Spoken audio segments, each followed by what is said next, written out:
You remember the exact way the words tasted in the air when she said it. Sharp, sour, like metal on your tongue. Your sister gets everything from your father, your mother had said, standing in the kitchen like it wasn't a sentence. Meant to cut like it wasn't a verdict. She'd been waiting years to deliver. And you just stood there, your hands damp with soapy water, a plate half cleaned in your palm, while your stomach folded in on itself. It wasn't new, not really. You'd grown up knowing there was a line drawn between you and your sister. Julia, she was the one with the golden hair that shimmered in the sun. The effortless laugh, the way she could twist your mother around her little finger with one innocent glance. You were the shadow, the afterthought, the one people greeted with a polite nod before their gaze flicked to her like you didn't even fill the space you occupied. You told yourself for years that it was fine, that you didn't need the shiny things, that you didn't crave the kind of love that came with conditions, with performances, with masks you didn't want to wear. But in that moment, standing in the kitchen of your childhood home with the sun bleeding through the window and your mother's voice still hanging heavy in the air, something inside you cracked. It wasn't even about the inheritance. Not at first. Your father had passed 2 months earlier, a sudden heart attack in his sleep, quiet and cruel. He hadn't been a warm man, but he'd been fair. Or at least you believed he had been. And when the will came and the reading happened, you sat in that lawyer's office with your pulse in your ears, watching as your mother and Julia exchanged knowing glances like they'd already lived this moment in their heads. Julia got everything: the house, the vacation property, the trust fund, the classic cars your father had poured years into restoring. You were left with a letter written in his blocky, uneven hand. Take care of yourself, you'll be fine. Nothing else. No explanation, no apology. Just those 6 words. And your mother. Your mother looked at you after the reading and had the audacity to smile. That soft, pitying thing she always did when you stumbled in life, like it was inevitable. Like it was all you were built for. But it was that night in the kitchen when she spoke those words that was the final fracture. Your sister gets everything from your father. Like you were something borrowed. Like you didn't belong in this family. Like the blood in your veins was counterfeit. You left the house that evening, didn't even pack a bag. The world outside felt strange. The air thick was something you couldn't name, and you walked until your legs ached. A motel 2 towns over became your shelter, the hum of the old heater drowning out your thoughts. And for the first time in years, you let yourself ask the question you'd buried under years of loyalty, of pretending. Why? Why did she hate you? Why was Julia untouchable, while you scraped for every scrap of affection like a stray dog? You traced back every moment you could remember. Birthdays overshadowed by Julia's tantrums. Family vacations where you were an afterthought, the way your mother's eyes never quite softened when they landed on you. There had to be a reason. And so you dug. Over the next week, while they basked in their new world of wealth and nostalgia, you made phone calls. Old family friends, an aunt your mother had long since cut off, a retired neighbor who used to babysit you both. Piecing together fragments like a jigsaw puzzle with half the pieces missing. It was Mrs. Callahan, the neighbor, who gave you the missing piece. "Oh, honey," she'd said, voice trembling over the phone. You didn't know. Her words wrapped around you like a noose, tightening with every syllable. You could hear her moving around, papers rustling, memories Your mother had an affair. You weren't your father's child. The neighbor had known. Others had suspected. But it had always been swept under the rug. A secret sealed in tight-lipped glances and whispered conversations when you left the room. "That's why she resented you," Mrs. Callahan murmured. You were a reminder every time she looked at you. And just like that, the pieces clicked into place. You weren't broken. You weren't the shadow of Julia's brilliance. You were the wrong name on the family tree, the living consequence of your mother's guilt, and she'd spent your whole life punishing you for it. You hung up the phone with your hands shaking, your reflection in the motel mirror, someone you didn't quite recognize. And then came the rage. Not the wild, flailing kind. No, this was cold, precise, a sharp-edged thing that settled in your bones. If they wanted to erase you from the family, to pretend you were less, you'd give them a reason to remember. Not with screams, not with begging, but with a truth so devastating it would split their carefully curated world apart. You opened your laptop, and you started to plan .ask ChatGPT. You didn't sleep much after that night. How could you, when everything you thought you knew about your life had cracked open like some grotesque secret? bleeding into every memory you'd ever clung to. Every kindness from your father now felt like an obligation, a forced gesture toward a child who wasn't his. Every cold stare from your mother made sense in the cruelest way. And Julia, well, Julia had always known how to win. The plan started simple, almost stupid in its simplicity. But you knew them, knew your mother's obsession with appearances, with what the neighbors whispered over fences and what the church ladies murmured after Sunday service. She built her life like a house of cards, delicate and tall, hoping no one would catch the lies crammed into the foundation. You figured it wouldn't take much to blow it all down. It began with the photos, one you found in an old shoebox at Mrs. Callahan's house after you'd begged her to let you dig through the dusty remnants of the past. A Polaroid sun-faded and curling at the edges of your mother in the arms of a man who wasn't your father. The date scrawled on the back, a date about 9 months before you were born. The man was smiling, his hand resting on the swell of her stomach. She looked happy, carefree, a version of her you never knew existed. You took a picture of it with your phone and slipped the original back into the box. Next came the letter. Well, letters, plural, anonymous, typed, unsigned. One sent to your mother's church friends, another to your father's old business partners, one to Julia's smug fiancé, each containing a copy of that photo and a brief, cutting message. Everyone has secrets, even Margaret. It was petty, juvenile, maybe, but it was the kind of thing that didn't stay buried in a small town. And you knew your mother, knew the way her heart beat faster at the first hint of scandal, how she would claw tooth and nail to control the narrative. You waited, phone in hand, as the first cracks appeared. It started with a text from Julia. Mom's having a meltdown. Did you send something? WTH is going on.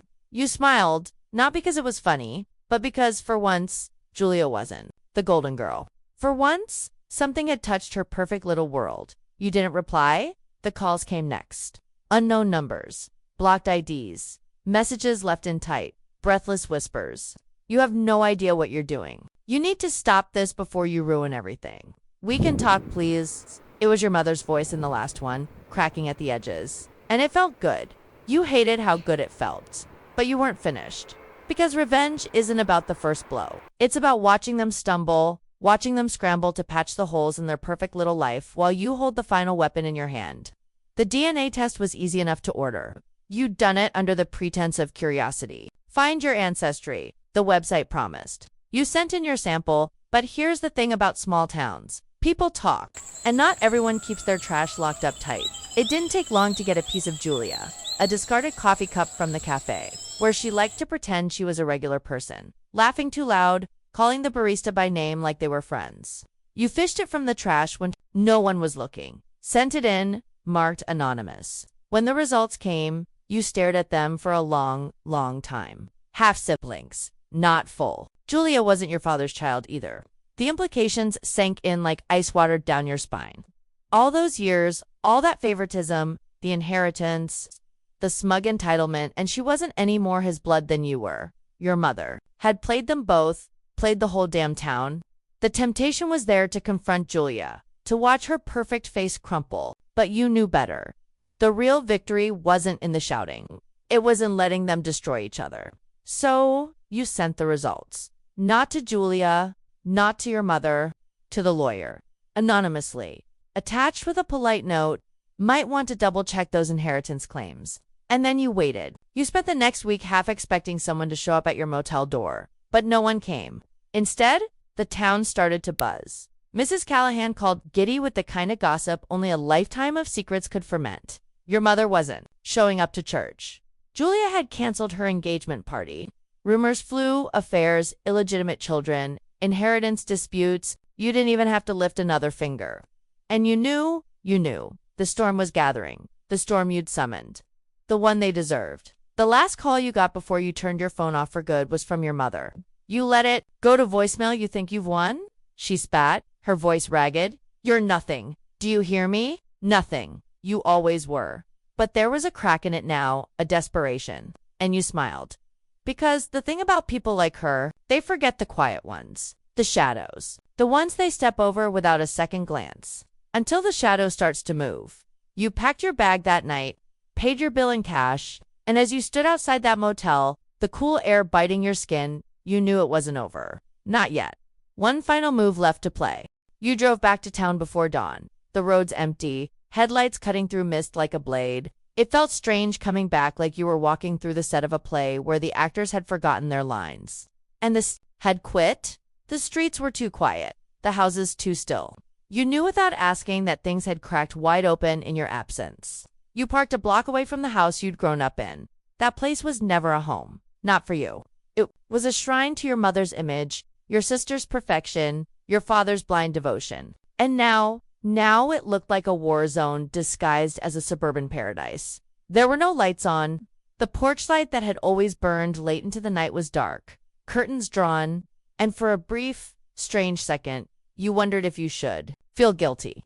But you didn't. Because you knew what lay inside those walls now. Knew the rot that had festered for years under polished smiles and monogrammed towels. And for once, it wasn't your burden to carry. You waited, watched, and like clockwork, the front door opened. Julia stepped out, her hair a mess, eyes rimmed red. She didn't look like the girl who used to win beauty pageants and charm the old men at church picnics. She looked small, fragile, human. You stayed in the shadows, watching as she stood there. For a minute, rubbing her arms like she was trying to hold herself together. Then she got in her car and drove away. You didn't follow. Instead, you walked up the porch steps, letting the wood creak beneath your feet. The door wasn't locked. It never was. You stepped inside, the scent of old flowers and antiseptic cleaner clawing at your nose. And there she was, your mother, sitting in her favorite chair in the living room, wearing the same silk robe she always wore when she wanted to play the martyr. The look she gave you was a cocktail of exhaustion, hatred, and something perilously close to fear.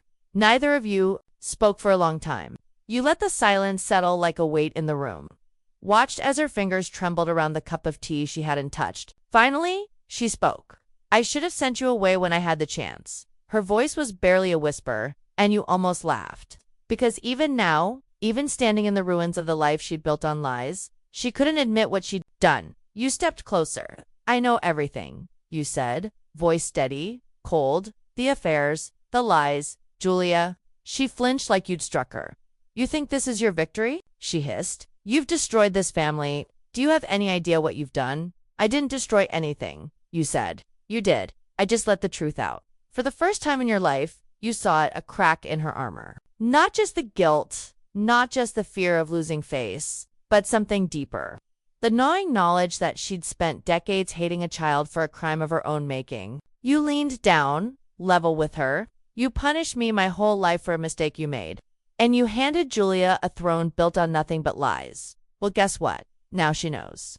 The whole town knows. And you're left with nothing. You straightened, letting the weight of your words hang between you. She opened her mouth, but whatever excuse or insult she'd planned caught in her throat. Instead, she just sat there, crumbling in her chair, suddenly looking old in a way you'd never seen before. You turned to leave. Where will you go? She asked quietly.